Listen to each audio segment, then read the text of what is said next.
Öncelikle biz buna Gaziantep'te izin vermeyeceğiz. Gece gündüz içen, kafası kıyak gezen bir nesil istemiyoruz. Diri olacak, uyanık olacak, bilgiyle mücehhez olacak bir nesil istiyoruz. Müslüman mahallesinde salyangoz sattırmayacağız. 75 liraya bunu gece kulübünde yapanlar da başka şehirlerde oynadıkları oyunu Antep'te oynamak istiyorlar. Avrupa'nın altın nesli göze battığı için bu sefer ayyaş nesille ümmeti bozmaya çalıştılar. Buna Gaziantep'te izin vermeyeceğiz. Genelde üniversite civarında, çünkü üniversitede gençlik ailesinden hem uzakta hem de fikir olarak daha oturmadıkları için bu genelde üniversite civarında boy gösteriyor.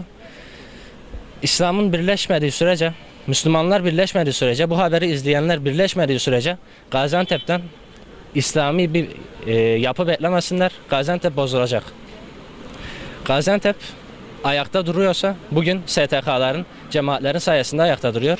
Hiçbir Müslüman buna üniversite civarında tepki göstermedi. Biz tepkimizi bu sayede dile getirmeye çalışıyoruz. Allah yardımcımız olsun. Gaziantep boyun eğmeyecek.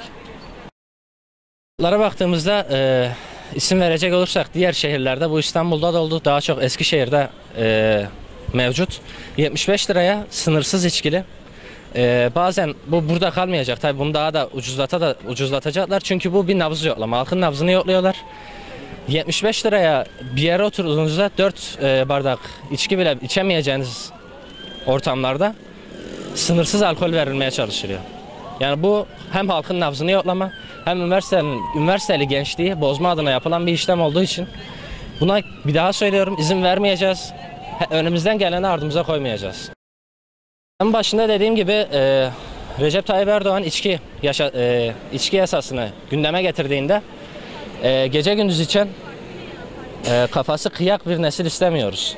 Uyanık olacak, diri olacak, bilgiye mücehhez olacak bir nesil istiyoruz dedi.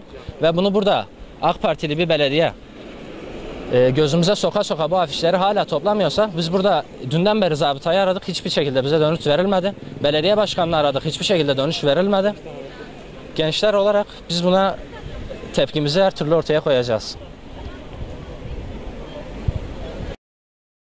Evet.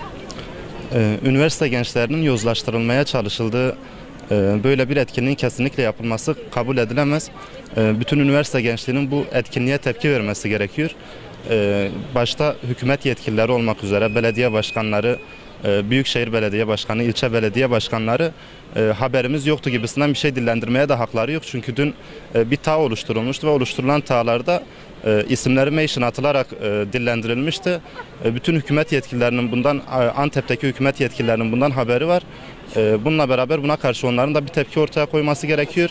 Zabıtanın bir tepki ortaya koyması gerekiyor. Çünkü o hal durumundayız ve o hal durumunda bu afişlerin bu şekilde asılması yasal olmamasına rağmen her taraf afiş ile donatılmış. Buna karşı bir tepkinin ortaya konulması gerekiyor. Bununla beraber sadece Antep'te değil, Türkiye genelinde sigaraya karşı verilen bir mücadele kadar içkiye karşı da bir mücadele verilmesi gerekiyor. Bu şekilde alkolün meşrulaştırılmaya çalışılmasını kesinlikle kabul etmiyoruz. Buradan tepkimizi dillendiriyoruz ve dillendirmeye de devam edeceğiz. Yapılacak olan etkinlik üniversiteye çok yakın bir yerde olmamasına rağmen ısrarla afişlerin buralara asılması özellikle üniversiteli gençliğin hedef alındığını gösteriyor. Özellikle üniversite gençliği yozlaştırılmaya çalışılıyor. Bu da işin ayrı bir boyutu. Diğer bir boyutu da özellikle bunun Cuma gününe denk getirilmesi. Müslümanlar için kutsal gün olan, Müslümanların bayramı olan bir günün hedef olarak seçilmesi, o da işin ayrı bir boyutu. Ona karşı da tepkili olmak gerekiyor. Yetkililere söylememiz geçenlerde Antalya'da açık alanda içkinin yasaklandığına dair bir haber geçmişti. Bunun sadece Antalya'da değil, bütün illerde olması gerekiyor ve sadece açık alanda içki içilmesi değil, açık alanda içkiye teşvik edecek her türlü şeyin yasaklanması gerekiyor. Başta büfelerin o reklamları olmak üzere, büfelerin ışıklı mışıklı içkiye teşvik eden reklamları olmak üzere, buna benzer afişler olmak üzere içkiyi hatırlatan her türlü şeyin kesinlikle özendirme olduğundan dolayı yasaklanmasını talep ediyoruz biz. Ya ben içkiye karşı biri olduğum için, hani dinimizde de yasak olduğu için böyle şeyleri de sevmiyorum.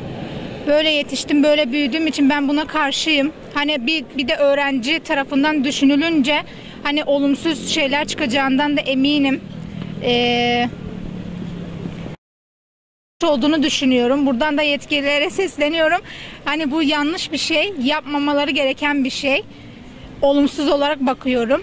Yani öğrenci milletini de biliyorum ben. Ne tür yetiştiklerini de biliyorum. Üniversite denilince zaten üniversite çok değişik bir ortam olduğu için her çeşit insanlar var.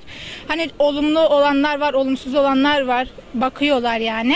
Çok çeşit insanlar olduğu için tehlikeli olduğunu düşünüyorum. Bir de çok yanlış bir şey olduğunu düşünüyorum. Şimdi herhalde bir konser yapılacak Gaziantep'te, sınırsız içki dağıtımı olacak.